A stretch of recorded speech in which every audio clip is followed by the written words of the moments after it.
أعوذ بالله من الشيطان الرجيم. بسم الله الرحمن الرحيم. يا أيها الذين آمنوا لا تقدموا بين يدي الله ورسوله واتقوا الله إن الله سميع عليم. يا أيها الذين آمنوا لا ترفعوا أصواتكم فوق صوت النبي ولا تجهروا له بالقول كجهر بعضكم لبعض أن تحبط أعمالكم وأنتم لا تشعرون. صدق الله العظيم. الله أكبر. استغفر الله.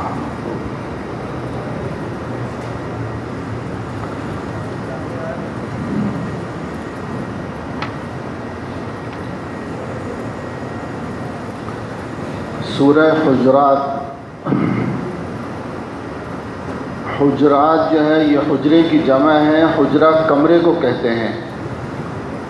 اس کا خاص واقعہ یہ پیش آیا تھا کہ بعض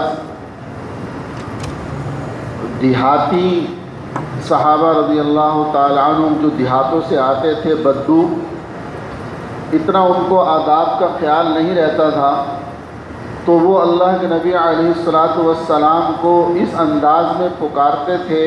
گھروں کے پچھلی طرف سے، جیسے کہ ایک دوسرے کو انسان پکارتا ہے، بے تکلفانہ انداز میں بلاتا ہے. تو اللہ سبحانہ و تعالی نے اس سے منع فرمایا اور فرمایا کہ اے ایمان والو، اپنی آوازیں نبی کی آواز سے بلند مت کیا کرو اور نہ ان سے بات کرتے ہوئے اس طرح زور سے بولا کرو جیسے تم ایک دوسرے سے زور سے بولتے ہو.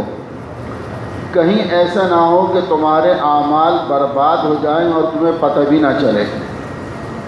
علماء فرماتے ہیں کہ یہ حکم آج بھی اسی طریقے سے ہے کہ جب کوئی مسجد نبوی صلی اللہ علیہ وسلم میں جائے تو وہاں آہستہ آواز میں بات کرے. وہاں کے آداب کا تقاضا یہ ہے کہ وہاں محبوب رحمت للعالمین صلی اللہ علیہ وسلم آرام فرما رہے ہیں. یہاں تک علماء فرماتے ہیں کہ جب آپ کسی بھی دروازے سے مسجد نبوی صلی اللہ علیہ وسلم میں داخل ہو گئے تو اب آپ کو یہ لازم ہے کہ آپ انتہائی آداب کا خیال کریں. نہ کوئی آواز اونچی ہو، نہ ایک دوسرے سے کسی بارے میں بحث و مباحثہ ہو. بس یوں سمجھیں کہ آپ آقا کے دربار میں موجود ہیں، چاہے روزے سے قریب ہوں چاہے روزے سے دور ہوں. ان چیزوں کا خیال کریں. لیکن دوستو، عجیب آج ہماری حالت ہے. اللہ ہم سب کے لیے عافیت والا معاملہ فرمائے کہ آج ان موبائلوں نے جو بیڑا غرق کیا ہے کہ روزہ اقدس صلی اللہ علیہ وسلم پر جو بے ادبی اور بے حرمتی نظر آتی ہے، کہ جہاں ادب کا تقاضا یہ تھا کہ آدمی پیروں سے نہیں بلکہ پلکوں کے بل جاتا، سر کے بل جہاں حاضری ہوتی، جہاں جاتے ہوئے انسان کا دل کانپتا ہے اور انسان کو یہ خوف ہوتا کہ کہیں میری حاضری نہ مقبول نہ ہو جائے، کہیں میں یہ کہوں کہ الصلاۃ والسلام علیک یا رسول اللہ اور وہاں سے جواب آئے کہ ہمیں تمہارا سلام قبول نہیں ہے. اس خوف کے اندر جاتا وہاں یہ حال ہے کہ سیلفیاں بنائی جا رہی ہیں. ہر دوسرے آدمی کے ہاتھ میں موبائل ہے، ایسے الٹی سیدھی حرکتیں کرتے ہوئے چل رہے ہیں. نہ کوئی ادب کا خیال ہے، نہ سلام پڑھنے کا خیال ہے. کیا اس امت کا حال کیا ہوگا؟ ہم سوچیں ذرا کہ ہم نے اپنے آپ کو کہاں ہم لے گئے ہیں، کس طرف ہم جا رہے ہیں. اور اگر سمجھاؤ تو باتیں آگے سے پھر عجیب و غریب باتیں ہوتی ہیں کہ آپ اتنے بڑے دربار میں ہیں، عشق نبوی کے دعوے ایسے ہیں کہ گویا کہ ان سے بڑا عاشق کوئی نہیں ہے، اور اس دربار کا ہی خیال نہیں ہے، وہاں کے آداب کا ہی خیال نہیں ہے کہ روزہ اقدس صلی اللہ علیہ وسلم کے سامنے کھڑے ہوئے ہیں، جہاں انتہائی با ادب ہو کر سلام پڑھنا چاہیے تھا، وہاں پر کیمرہ ہاتھ میں کبھی ادھر سے کبھی ادھر سے کبھی اس طریقے سے، کبھی اپنے آپ کو جو ہے وہ اس کے سامنے شو کر کے. اور بہت سارے لوگ کئی میں نے دیکھے کہ انہوں نے وہ کیا کہتے ہیں واٹس ایپ وغیرہ پہ یا وہ کس چیز کے اوپر آن لائن کیا ہوا ہے گھر والوں کو، عورتوں کو جو ہے وہ دکھا رہے ہیں، ہاں دیکھو دیکھو یہ، یعنی ایسی جگہ اب کیا وہ جو عورت اس کیمرے میں آ رہی ہے تو کیا صرف وہی دیکھ رہا ہے اس کو؟ کیا آگے پیچھے آنے والوں کی اس پر نظر نہیں پڑے گی؟ جس چیز کو اللہ کے رسول علیہ الصلوۃ والسلام نے منع فرمایا تھا اور عین آپ کے روزہ پر جا کر وہی کام ہو رہا ہے۔ بہرحال موضوع کہیں اور چلا جاتا ہے، یہ صرف بہت اہم بات تھی اس لیے میں نے یہ عرض کیا۔ اب آگے جو صورتیں ہیں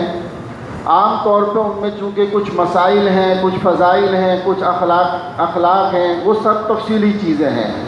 چونکہ وقت ہمارے پاس اتنا ہوتا نہیں، اب میں بغیر آیت پڑھے جو ہے صرف خلاصہ صورتوں کا بیان کرتا جاؤں گا تاکہ اللہ تعالیٰ عافیت کے ساتھ ہمارا یہ قرآن کریم جو الحمدللہ آج یہ 26واں پارہ اور 27 پارہ ہمارا ہو جائے گا تو یہ 29 تک ہمارا پورا ہو جائے، اور انشاءاللہ ثم انشاءاللہ میں نے عزم کیا ہے، آپ حضرات بھی دعا فرمائیں، عید کے بعد ہفتے کے دن روز یعنی ہر ہفتے کو عشاء کی نماز کے بعد درس قرآن ہوا کرے گا انشاءاللہ۔ عید کے بعد ہفتے کے دن عشاء کے بعد، یعنی اگر عید جو ہے وہ جمعے کی ہو گئی یا ہفتے کی ہو گئی تو اس ہفتے کو نہیں ہوگا، پہلے ہفتے نہیں ہوگا چونکہ عید کا دن ہوگا، 2-4 دن تو آرام کرنا چاہیے نا، تو اس لیے اس ہفتے نہیں ہوگا، اس کے دوسرا جو ہفتہ ہوگا انشاءاللہ اس میں عشاء کے بعد سے پھر درس قرآن جو ہے نا وہ ہر ہفتے کے دن عشاء کے بعد درس قرآن بھی ہوگا، اور کوشش کریں گے اسی میں مجلس ذکر وغیرہ بھی جو ہے وقتاً فوقتاً ہو جایا کرے۔ یہ میں نے عزم کیا ہے، آپ لوگ دعا کریں کہ اللہ اس کی ہمت اور توفیق عطا فرمائے۔ دوسری ایک وضاحت اور عرض کر دوں کہ کچھ وہ احباب جو اعتکاف میں بیٹھے ہوئے ہیں یا کچھ دوسرے بھی، وہ عام طور پر ان دنوں کئی لوگ روحانی امراض کے سلسلے میں بات کرتے رہتے ہیں کہ بھئی ہمارا یہ مسئلہ ہے کچھ، تو بھائی دیکھو اس وقت ایسی مصروفیت ہے کہ اس وقت تو میں اس سلسلے میں کوئی توجہ نہیں کر سکتا۔ مدرسہ جب کھل جائے گا، عید کے 10-12 دن کی ہماری چھٹی ہے مدرسے کی،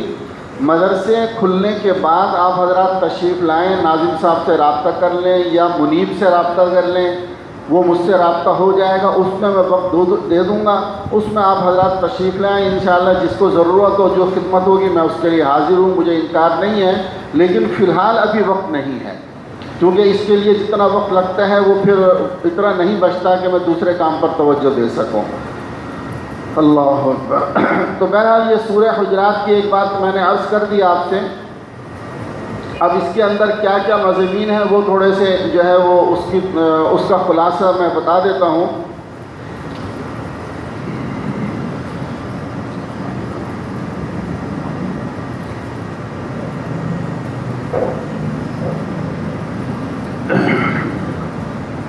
ہمارے استاد محترم حضرت مولانا اسلم شیخ پوری رحمۃ اللہ علیہ،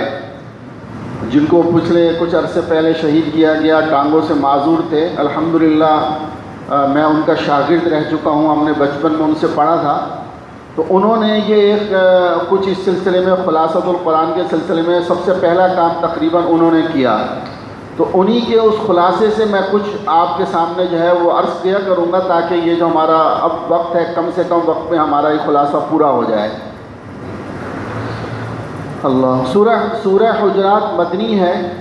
اور اس کی جو وجہ تسمیہ یعنی نام کیوں ہے وہ میں نے عرض کر دیا، چونکہ حجرات حجرے کو کہتے ہیں اور اسی کے لیے وجہ سے اس کا نام بھی سورہ حجرات رکھ دیا۔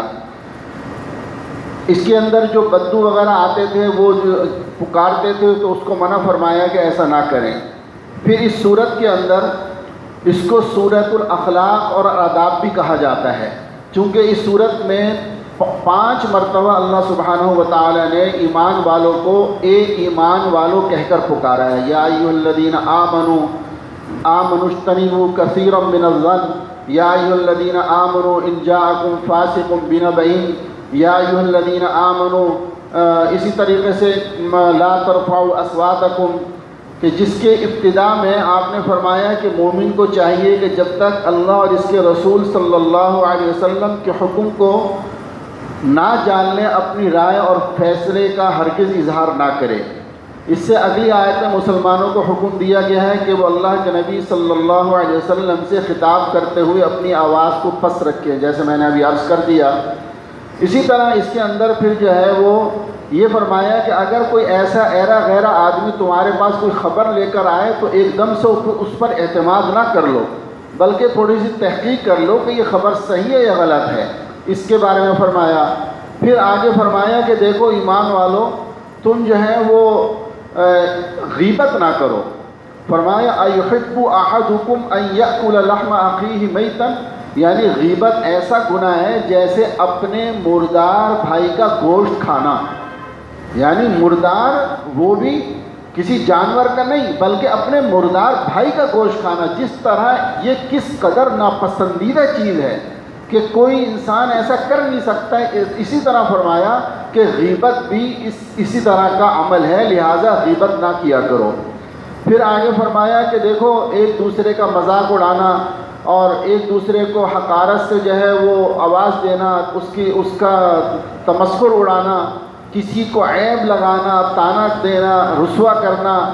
اور برے القاب سے پکارنا، یعنی کسی کا نام کچھ اور ہے اور اس کو جو ہے کسی کو ٹھینگا کہہ کر کسی کو جو ہے پکار دیا، کسی کو ٹھگنا کہہ کر پکار دیا، یا کوئی اور اس کی کوئی ایسی چڑ رکھی ہوئی ہے، جیسے آج کل ہمارے بچوں کے اندر بھی ہوتا ہے نا، جیسے ایک بچے کی کوئی چڑ رکھ دی، اب اس کو دوسرے پکار رہے ہیں، اس پر وہ لڑ رہا ہے، مار رہا ہے، تو اس چیز سے قرآن نے منع فرمایا ہے کہ ایسی کسی چڑ کو جو ہے نا وہ مت بناؤ اور لوگوں کو اس طرح سے نہ پکارو۔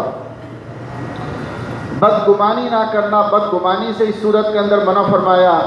اور اسی طریقے سے ہے دوسروں کے عیوب کو تلاش کرنا، کمزوریوں کو تلاش کرنا، تجسس کرنا کہ یہ کیا کر رہا ہے، کیسا کر رہا ہے، خاص طور سے عورتوں کے اندر بہت ہوتا ہے، پھر اس بات کو آگے پھیلانا، اس صورت میں اس کو بھی بہت سختی سے منع فرمایا ہے۔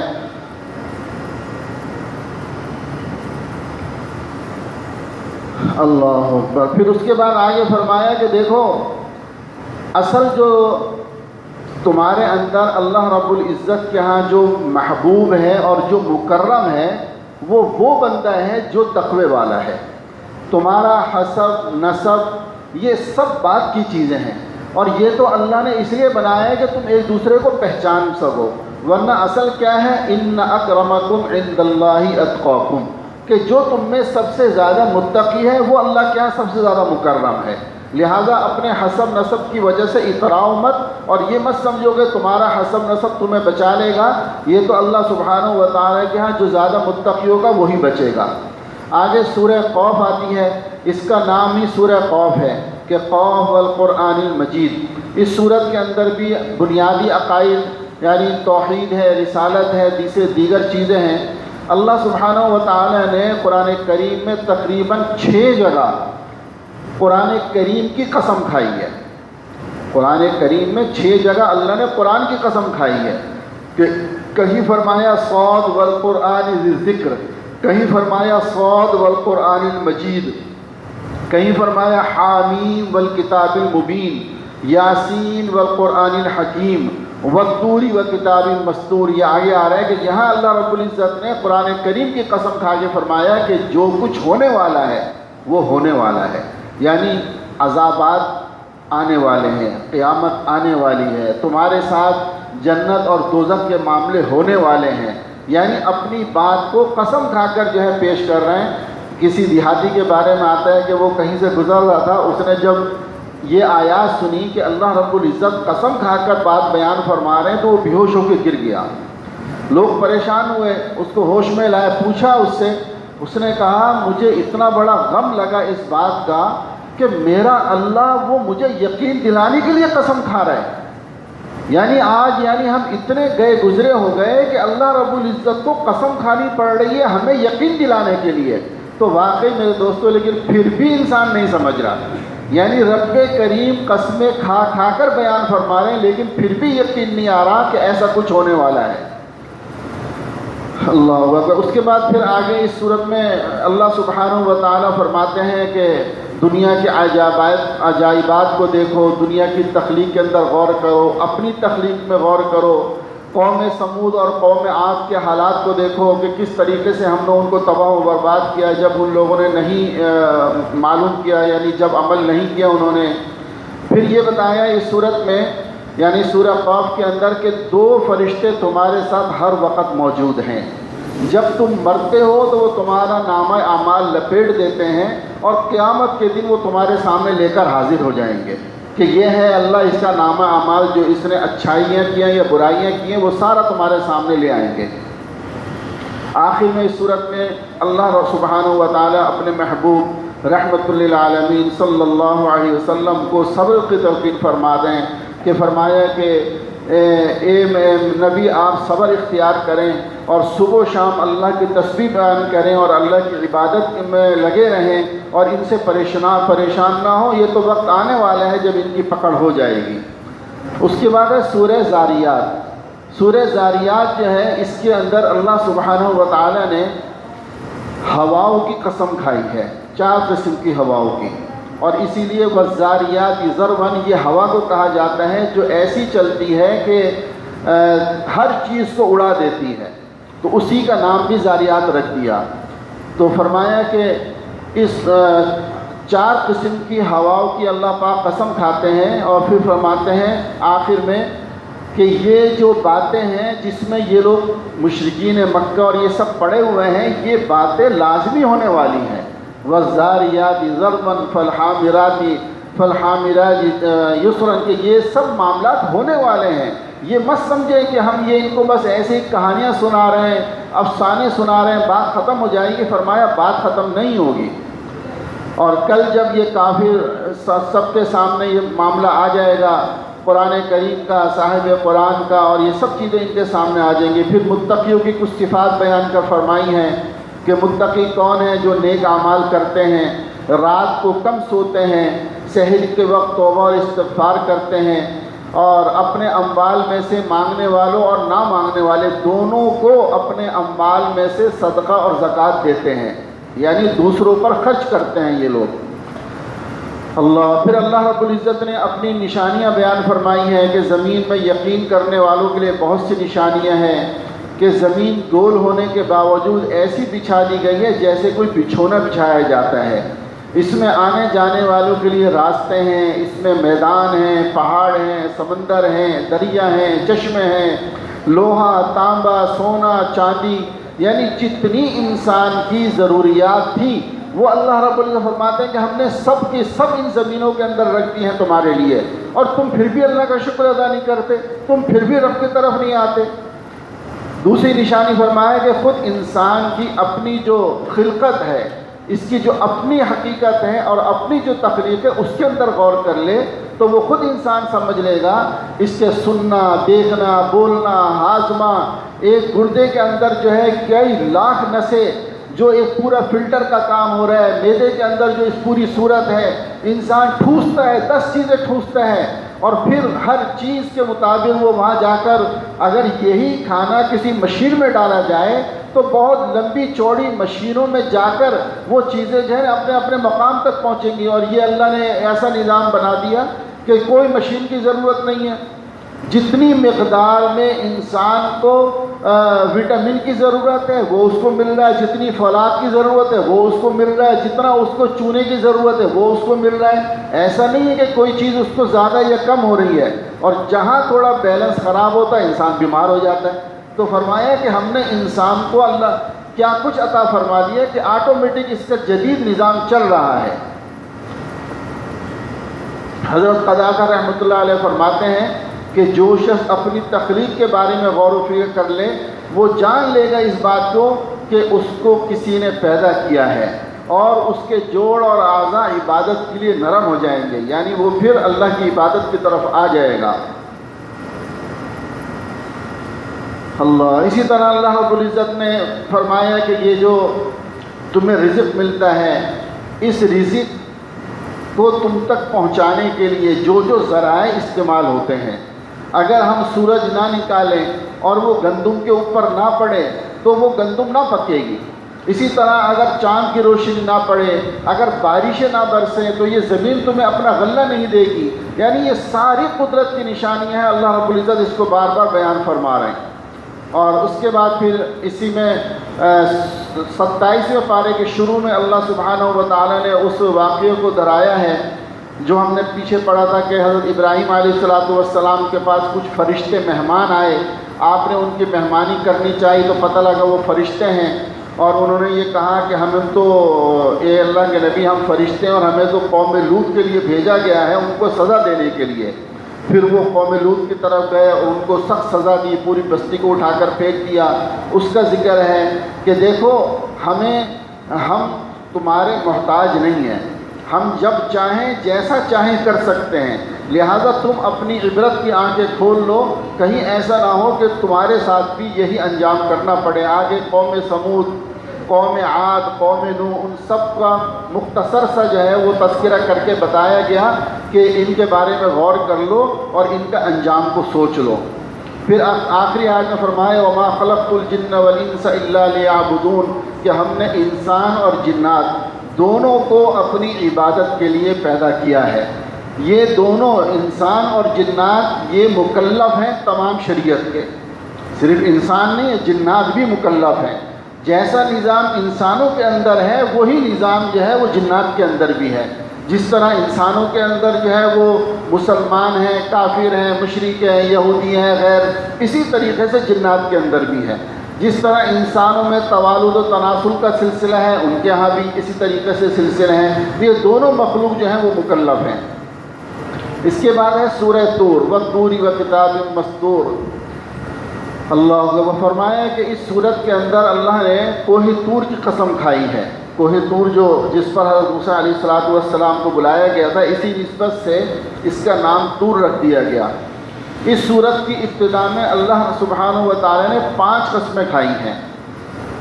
اور اس کے بعد فرمایا کہ بے شک تیرے رب کا عذاب واقع ہو کر رہے گا، ان عذاب ربک لواقع، کہ قسمیں کھا کر فرما رہے ہیں کہ یہ عذاب واقع ہو کر رہے گا، یہ اس کو نہ بھول جائے۔ ان آیات کی تفسیر میں بعض مفسرین نے دلوں پر قرآن کی شدت تاثیر کے حوالے سے جبیر بن مطعم رضی اللہ تعالیٰ عنہ کا واقعہ لکھا ہے کہ وہ زمانے کفر میں بدر کے قیدیوں کے سلسلے میں بات چیت کرنے کے لیے مدینہ منور آئے۔ جب وہ پہنچے تو رسول اللہ صلی اللہ علیہ وسلم مغرب میں سورہ طور کی آیات تلاوت فرما رہے تھے۔ جب آپ صلی اللہ علیہ وسلم نے آیت نمبر 7 پڑھی جس کا ترجمہ ہے کہ بے شک تیرا رب کا عذاب واقع ہو کر رہے گا، تو حضرت جبیر رضی اللہ تعالیٰ عنہ فرماتے ہیں مجھے یوں لگا کہ میرا دل پھٹ جائے گا،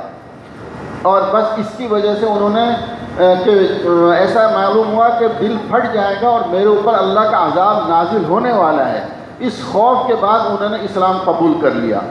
پھر فرمایا کہ اسی طریقے سے جب انہوں نے یہ سنا، اس کی آیت نمبر 35 اور 36 تلاوت فرمائی جس میں اللہ تعالیٰ سوال فرماتے ہیں کیا یہ کسی کے پیدا کیے بغیر ہی پیدا ہو گئے، یعنی انسان کو ہے کہ کیا تمہیں بغیر پیدا کیے تم خود بخود پیدا ہو گئے، یا تمہیں کسی نے پیدا کیا ہے، یا تمہیں کسی نے کسی کے شریک ہو کر کسی نے پیدا کیا ہے۔ زمینوں کو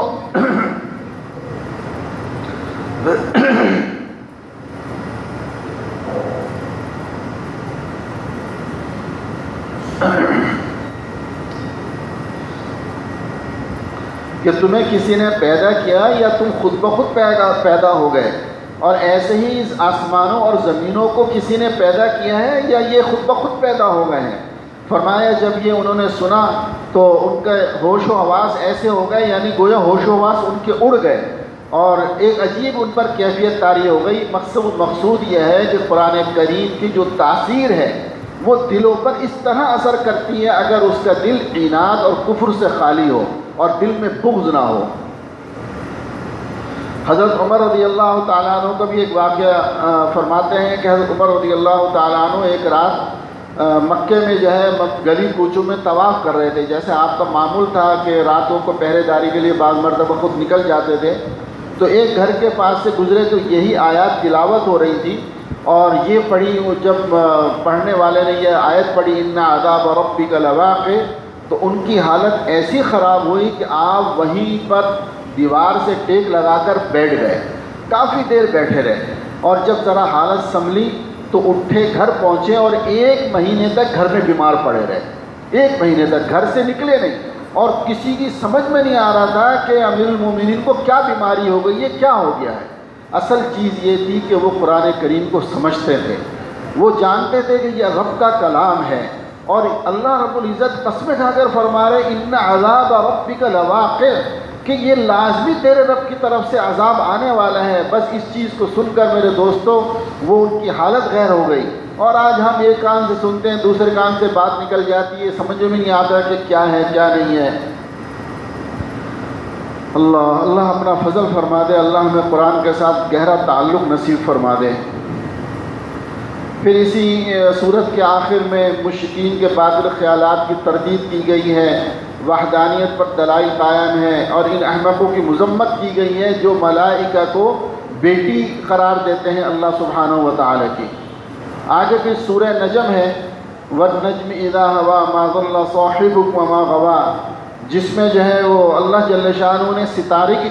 قسم کھائی ہے، اسی وجہ سے اس کا نام بھی سورہ نجم رکھ دیا۔ اس میں اللہ رب العزت فرماتے ہیں اپنے نبی کے بارے میں کہ یہ جو کچھ کہتے ہیں وہ وحی سے کہتے ہیں، وہ اپنی طرف سے کچھ نہیں کہتے ہیں، اور یہ وحی ان کی طرف ایسا فرشتہ لے کر آتا ہے جو بہت طاقت اور قوت والا ہے کہ کوئی اس سے یہ نہیں ہو سکتا کہ کسی نے اس کو پکڑ کے وحی کو تبدیل کر دے، ایسی کوئی صورت پیش نہیں آ سکتی۔ پھر اس کے بعد قیامت کا تذکرہ اس صورت میں ہے، نیک اور برے اعمال کا پورا بدلہ دیا جائے گا۔ متقین کے بارے میں بتایا جاتا ہے کہ وہ گناہ اور بے حیائی کے کاموں سے بچتے ہیں، اور اسی طریقے سے یہ صورت بتاتی ہے کہ ہر شخص انفرادی طور پر اپنے اعمال کا خود ذمہ دار ہے، کسی کے گناہوں کا بوجھ دوسرے پر نہیں لادا جائے گا، ہر آدمی خود اپنا ذمہ دار ہے۔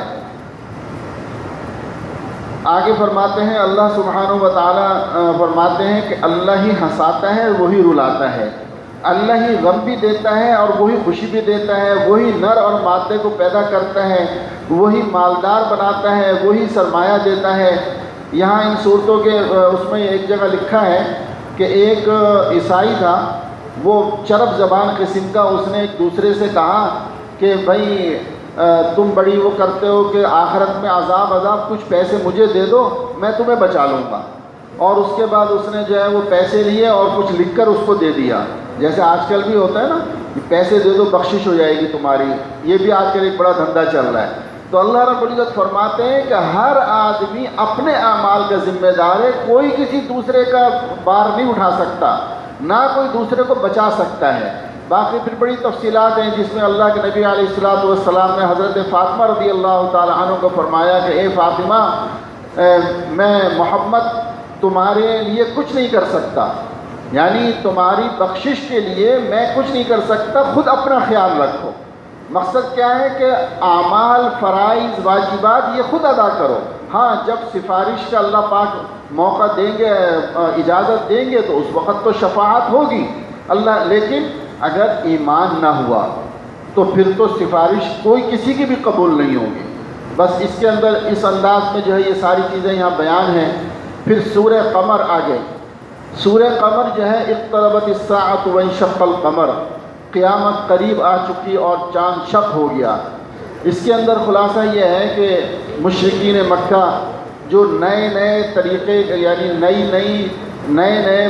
معجزات کا مطالبہ کرتے تھے کہ یہ معجزہ دکھاؤ، یہ دکھاؤ، ہم مان جائیں گے، یہ دکھاؤ۔ اللہ کے نبی علیہ الصلوۃ والسلام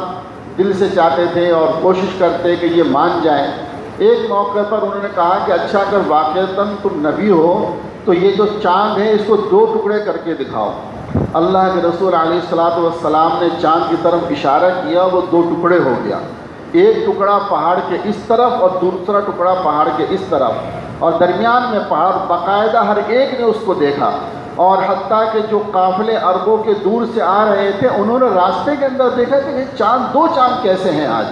لیکن ان ظالموں نے جب اس کو دیکھا، اتنا بڑا معجزہ دیکھا، اس کے بعد بھی یہی کہتے ہیں کہ یہ تو کوئی جادوگری ہے، یہ تو کچھ نہیں ہے۔ بس پھر ان کی وہی پک آ گئی کہ جی یہ تو سب جادو کا کام ہے۔ بہرحال اس کے اندر بہت سے وعدے ہیں، وعیدیں ہیں، مومنوں کے لیے بشارتیں ہیں، کفار کے لیے ڈراوے ہیں، مواعظ اور عبرتیں ہیں، نبوت اور رسالت، بعث اور یہ مرنے کے بعد زندہ ہونے کے بارے میں تفصیلات ہیں۔ اور ایک چیز اللہ رب العزت بار بار فرمائی وَلَقَدْ يَسَّرْنَا الْقُرْآنَ لِلذِّكْرِ فَهَلْ مِن مُدَّكِرٍ، کہ ہم نے قرآن کریم کو آسان بنایا ہے، یعنی اس کا سمجھنا، اس کا پڑھنا، اس کا یاد رکھنا، کہ آپ دیکھیں کہ ایک دیہاتی ہوتا ہے جو کچھ نہیں پڑھ سکتا لیکن تھوڑے عرصے میں قرآن پڑھنا شروع کر دیتا ہے، جب آپ اس کو سکھاتے ہیں تو کم وقت کے اندر 80 سال کا بوڑھا ہے، 85 سال 90 سال کی عمر ہے، قرآن وہ شروع کرتا ہے، آہستہ آہستہ الحمدللہ اللہ پاک اس کے دل میں قرآن اتار دیتے ہیں۔ ہمارے ایک استاد محترم وہ فرما رہے تھے کہ ہمارے جو ہے وہ گاؤں کی 70 سالہ ایک بوڑھی نے اپنی بہو سے قرآن کریم شروع کیا پڑھنا۔ اس نے قرآن نہیں پڑھا ہوا تھا، جب بہو آئی تو پتہ چلا کہ وہ جو ہے حافظ قرآن تھی، اس نے اس سے قرآن کریم پڑھنا شروع کیا۔ چند سالوں کے اندر الحمدللہ اس نے قرآن پاک پورا پڑھا اور پھر بڑی دھوم دھام سے خوشی منائی کہ اللہ نے مجھے 70-75 سال کی عمر میں قرآن کی دولت عطا فرمائی ہے۔ تو میرے دوستو، قرآن یہ ہے کہ اتنا آسان ہے، اس کا یہ مطلب نہیں، بعض لوگ یہ کہتے ہیں کہ قرآن سمجھنا بڑا آسان ہے، نہ انہوں نے عربی پڑھی نہ قرآن پڑھا، اردو ترجمہ لے کر بیٹھ گئے اور کہتے ہیں جی اللہ نے کہا ہے قرآن آسان ہے، اب اس کے اندر انہوں نے اپنے فلسفے جھاڑنے شروع کر دیے، اپنی جو ہے نا وہ رائے اور اپنے اجتہاد کرنے شروع کر دیے۔ تو یہ اجتہاد ایسے نہیں، قرآن کریم کو سمجھنے کے لیے سب سے پہلی چیز عربی کا جاننا، اور پھر علماء نے 18 علوم لکھے ہیں کہ وہ 18 علوم جب کسی کو آتے ہوں تو وہ قرآن کریم کو صحیح سمجھ سکتا ہے، یعنی معنی وغیرہ کو۔ باقی پڑھنا تو اللہ نے ہر ایک کے لیے آسان فرمایا ہے۔ اس کے بعد دوستو سورہ رحمان ہے،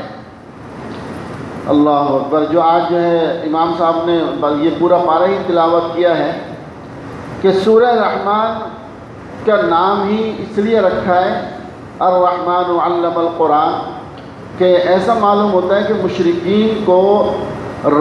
لفظ رحمان سے بڑی چڑ تھی کوئی،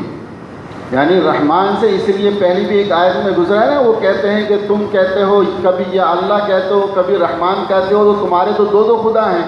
تو اللہ سبحانہ و تعالیٰ کی صفت رحمان سے، چونکہ صفت رحمان کا مطلب کیا ہے کہ اللہ سبحانہ و تعالیٰ کی رحمتیں سب کی سب اسی کے پاس ہیں، اور وہی ہر حال میں سب پر رحمت کرنے والا ہے۔ جبکہ وہی کہتے تھے کہ ہم پر جو ہے ہمارے فلاں بت نے رحم کیا ہے، ہم پر فلاں ہمارے بت نے جو ہے بارش برسا کر رحم کیا، فلاں نے رزق دے کر رحم کیا۔ تو اب جب وہ اگر اللہ کو رحمان تسلیم کر لیتے ہیں تو گویا وہ تمام چیزوں کی جڑ کٹ جاتی کہ جب اللہ رحمان ہے تو ان کے بت کچھ بھی نہیں ہے۔ لہٰذا اللہ رب العزت نے ان کی اس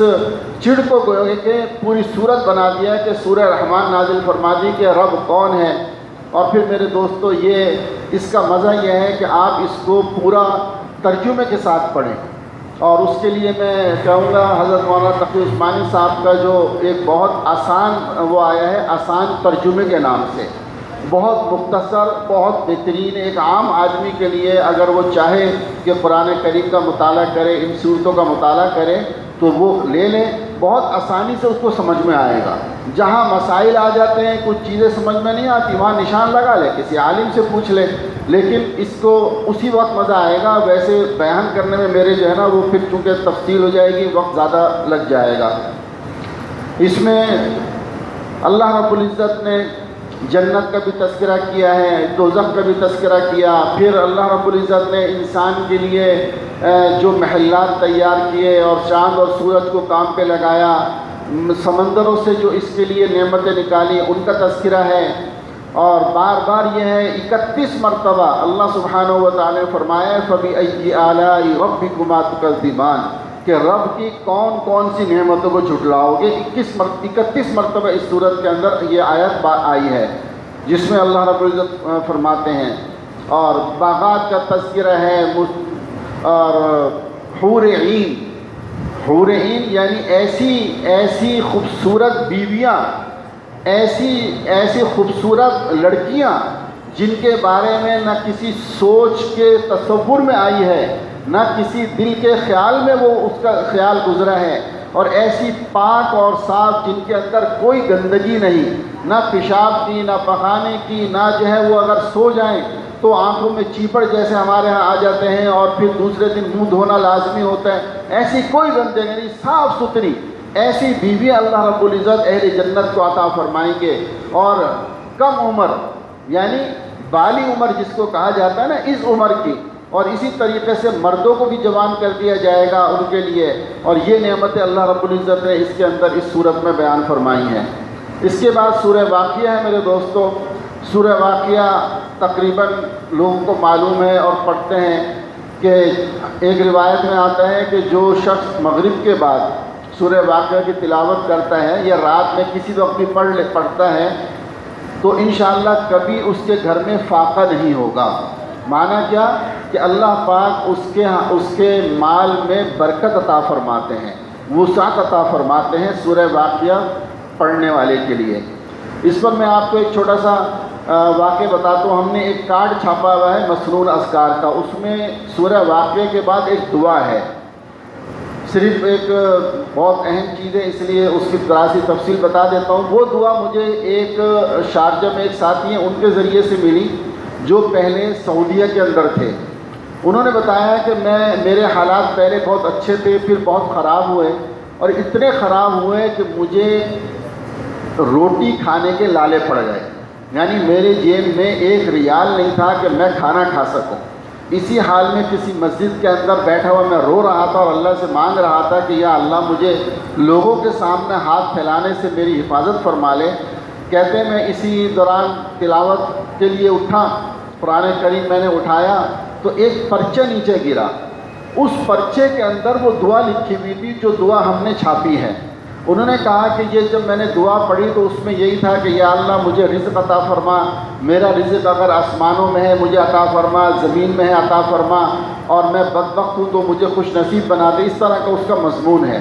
کہتے ہیں میں نے اس کے بعد یہ ترتیب بنا لی کہ ہمیشہ سورہ واقعہ پڑھتا، اس کے بعد اس دعا کو میں پڑھتا۔ آج وہ شخص کروڑ پتی ہے ماشاءاللہ، اللہ نے بڑا نوازا ہے، بڑا۔ وہ کہتا ہے میری زندگی کا یہ اتنا بڑا تجربہ ہے کہ جب سے میں نے سورہ واقعہ اور یہ دعا شروع کی ہے الحمدللہ اللہ نے میرے مال میں برکت ہی برکت عطا فرمائی ہے۔ لیکن یہ یاد رکھو یہ ساری چیزیں فرائض اور واجبات کی ادائیگی کے ساتھ تو کام دیتی ہیں۔ آدمی نہ نماز پڑھے، نہ روزہ رکھے، نہ کچھ ادا کرے، نہ زکوٰۃ دے اور یہ سوچے کہ بس میں ان وظیفوں کے ذریعے سے کچھ حاصل کر لوں گا، یہ بیکار بات ہے، کچھ حاصل نہیں ہوگا۔ تو بہرحال اگر کسی کو چاہیے تو وہاں سے دفتر سے مل سکتا ہے۔ وہ سورہ واقعہ میں رب کریم نے 3 قسم کے لوگوں کا بیان فرمایا ہے۔ سب سے پہلے وہ لوگ ہیں جو خاص الخاص اللہ کے بندے ہیں، اللہ رب العزت ان کو خوب نوازیں گے۔ اس کے بعد دوسرے وہ لوگ ہیں جو ذرا کم درجے کے مسلمان ہیں، اعمال اچھے ہیں، وہ ان کو ان کے سیدھے ہاتھ میں ان کا نامہ اعمال دیا جائے گا، اور ان کے لیے پھر اللہ رب العزت جو عطا فرمائیں گے وہ ساری تفصیل لکھی ہے کہ ان کو کیسی کیسی حوریں ملیں گی، کھانا ملے گا، جنت کے اندر باغات ملیں گے، ٹیک لگا کر بیٹھے ہوئے ہوں گے۔ اور تیسرے ہیں وہ لوگ جو بدبخت ہیں اور دوزخی ہیں جن کا نامہ اعمال ان کے الٹے ہاتھ میں دیا جائے گا۔ پھر ان کی جو ہے وہ یہاں پر ذکر ہے کہ ان کا حال کیا ہوگا کہ ان کو ایسا پانی پلایا جائے گا جس سے ان کی آنتیں کٹ جائیں گی اور وہ سب نکل جائے گا۔ یہ ساری ان کی سزائیں اس کے اندر بیان ہیں۔ اللہ اکبر۔ اس کے اندر آخر میں پھر اللہ رب العزت نے قرآن کریم کی عظمت کا بیان فرمایا ہے اور ستاروں کی قسم کھائی ہے اگر کہ تمہیں یہ فرمائے کہ بے شک یہ قرآن بہت بڑی عزت والا ہے جو ایک محفوظ کتاب میں درج ہے جسے پاک لوگ ہی چھو سکتے ہیں، یہ رب العالمین کی طرف سے اترا ہوا ہے۔ یعنی اس میں یہ فرمایا کہ بغیر وضو کے قرآن کریم کو نہیں چھو سکتے، یعنی بغیر وضو کے تلاوت تو کر سکتے ہیں زبانی، لیکن اگر جو ہے وہ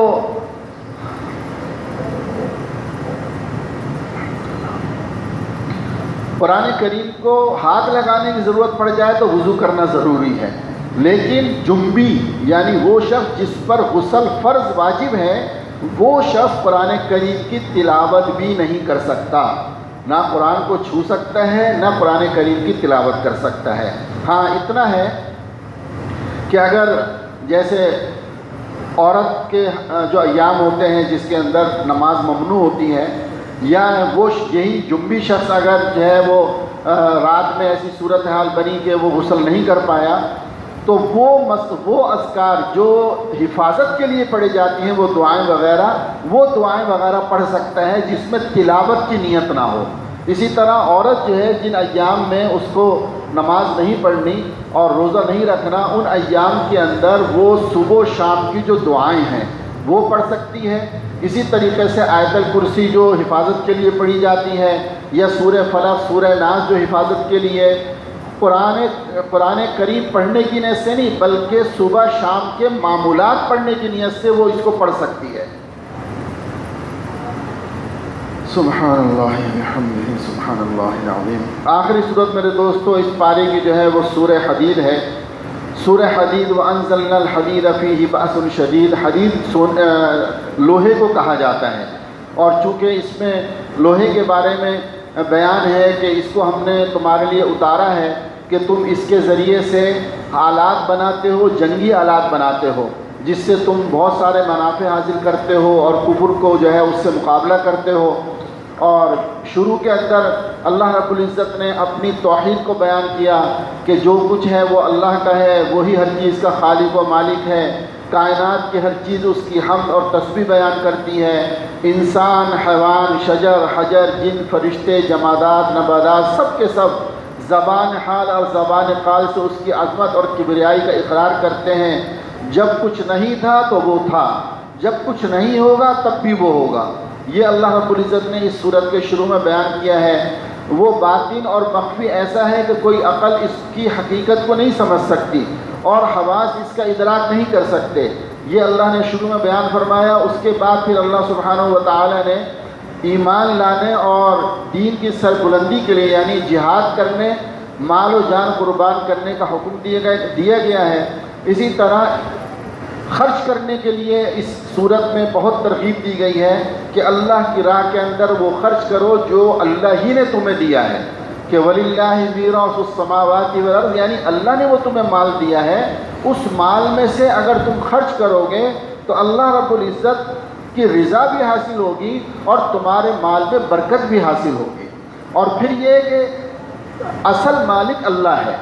وہ ہم نے تمہیں دیا ہے، اب اگر تم اس پہ کنجوسی اور بخل دکھاتے ہو تو یاد رکھو کہ وہ رب اس کو تم سے لینے پر بھی قادر ہے، وہ تم سے چھیننے پر بھی قادر ہے۔ لہٰذا جو اللہ نے دیا اس میں جو فرض کا درجہ رکھا کہ 2.5%، وہ تو دینا ہی دینا ہے، اس کے علاوہ بھی صدقات دیتے رہو۔ اور فرمایا یہ تمہارے لیے فائدہ مند ہے۔ اس کے اندر ایک جگہ فرمایا من ذا الذی یقرض اللہ قرضا حسنا، کہ اللہ کو قرض دو، یعنی اللہ کی راہ میں خرچ کرو۔ اس لیے قرض کا مطلب کیا ہوتا ہے؟ وہ واجب الادا ہوتا ہے کہ لازمی انسان کا قرض واپس کرنا ہے۔ تو اللہ سبحانہ و تعالیٰ اس عنوان سے بتا رہے ہیں کہ تم گویا کہ ہمیں قرض دے رہے ہو جو ہم تمہیں لازمی طور پر واپس کریں گے، آخرت میں لازمی طور پہ، دنیا میں بھی اس کا بدل دیں گے اور آخرت میں بھی اس کا جو ہے نا ہم تمہیں واپسی ادا کریں گے اس کو۔ آخر میرے دوستو اللہ نے اس کے اندر انسان کی دنیا کی حقیقت کو بیان کیا اور یہ بتایا کہ دیکھو یہ جو دنیا ہے نا یہ سب لہو و لعب ہے، یہ کھیل کود ہے سارا۔ اور یہ جو ہے اس میں بلکہ اس آیت میں اللہ رب العزت نے 3 چیزیں بیان فرمائی ہیں کہ لہو و لعب ہے، کم عقل لوگ ہیں، مال اور اولاد کی کثرت پر فخر کرتے ہیں، نسب پر حسب نسب پر اکڑتے ہیں۔ 3 چیزیں کہ ایک ہے لڑکپن، جس کے اندر انسان کھیل کود میں مصروف ہوتا ہے، پھر جب جوان ہوتا ہے تو زیب و زینت اور ہر چیز میں اترانا، فخر کرنا، اور پھر جب وہ بوڑھا ہونے لگتا ہے تو پھر اپنی اولاد کے اوپر فخر کرتا ہے کہ دیکھو میری اتنے بچے ہیں، اتنی اولاد ہے، میرے اتنے پوتے، میری اتنی پوتیاں، وہ اسی میں مگن رہتا ہے۔ تو قرآن کریم کہتا ہے کہ یاد رکھو اس دنیا کی مثال تو ایسی ہے جیسے ایک کھیتی جو بہت سرسبز ہو گئی، بارشیں ہوئیں، سرسبز ہوئی، بڑی خوبصورت معلوم ہو رہی ہے، اللہ کی طرف سے اس کے اوپر کوئی وبا آ گئی اور پھر وہ ایسی پڑی ہوتی ہے جیسے کہ بھوسا پڑا ہوا ہے، بالکل ختم ہو گئی۔ فرمایا ایسے ہی یہ دنیا کی مثال ہے، لہٰذا اس دنیا پر اتراؤ مت، اس پر فخر مت کرو، جو اللہ نے دیا ہے بس شکر ادا کرو کہ اللہ پاک نافع دنیا عطا فرمائے۔ اس لیے کہتے ہیں بزرگ کہ اللہ سے جب بھی مانگو تو یہ مانگو کہ یہ اللہ نافع وسعت رزق عطا فرما، یعنی ایسے ہی رزق کی فراوانی عطا فرما جس سے تیرا قرب نصیب ہو، تجھ سے بوجھ نصیب نہ ہو۔ یعنی اللہ کے قربت نصیب ہو، اللہ سے دوری نہ ہو. ورنہ جب مال آتا ہے تو آپ دیکھتے ہیں کہ اچھے اچھے لوگ جو ہیں وہ اللہ کو بھول جاتے ہیں. جب مال کے اندر مگن ہوتے ہیں، آہستہ آہستہ نمازیں جاتی ہیں اور روزہ جاتا ہے، تلاوت جاتی ہے. تو بہرحال میرے دوستو، اللہ سبحانہ و تعالی ہم سب کو عمل کی توفیق نصیب فرمائے. کل میں نے جو ہے وہ ہمارے ایک دوست ہیں غالباً سعودیہ سے بھیجا، انہوں نے ایک چھوٹا سا مجھے وہ واٹس ایپ پر کلپ بھیجا ہوا. کسی علی نام کا جو عرب کے اندر کوئی گزرا ہے یا غالباً کہیں یورپ وغیرہ میں، اس کو کینسر تھا. وہ 30 سال کی اس کی عمر میں اس کو کینسر ہوا اور بڑا مالدار تھا. اس نے اس کے بعد اپنا سارا مال خیرات کر دیا، اللہ کی راہ میں لگا دیا. تو وہ انٹرویو اس کا ہے، اس سے پوچھا جا رہا ہے، وہ کہہ رہا ہے کہ یہ کینسر میرے لیے اللہ کی رحمت ثابت ہوا ہے. وہ کہتا ہے یہ رحمت ثابت ہوا ہے اس لیے کہ جب تک مجھے نہیں پتا تھا کہ مجھے کینسر ہے، میں دنیا میں مگن تھا، اللہ کو بھولا ہوا تھا. جب مجھے یہ پتہ چلا کہ مجھے یہ بیماری ہے اور ڈاکٹروں نے کہا کہ یہ 7 مہینے تو زندہ رہ سکتا ہے، بس پھر میرے دل میں یہ لگن پڑی کہ میں اللہ کو حاصل کروں اور اللہ سے اپنے تعلق جوڑوں. اور وہ کروڑوں روپیہ اس نے، پھر بڑی تفصیل ہے اس کے اندر، اس نے کہاں کیسے کیسے اللہ کی راہ میں لگا دیا. اور کہتا ہے کہ میں اپنے اس سودے سے مطمئن ہوں، میں اس بات سے مطمئن ہوں کہ میرے رب نے میرے اوپر یہ رحمت فرمائی ہے، مجھے یہ نعمت عطا فرمائی. ورنہ اگر ایسا نہ ہوتا تو نہ معلوم میرا حال کیا ہوتا اور میری موت کس حال میں ہوتی. تو بہرحال میرے دوستو، بعض مرتبہ انسان پر جو پریشانی آتی ہے، بیماریاں آتی ہیں، بظاہر دکھ ہوتا ہے، لیکن وہ بھی اللہ کی طرف سے اس کے لیے نعمت ثابت ہوتی ہیں. اللہ رب العزت ہم سب کو فہم سلیم عطا فرمائے، قرآن کریم سے تعلق نصیب فرمائے. وآخر دعوانا الحمدللہ رب العالمین.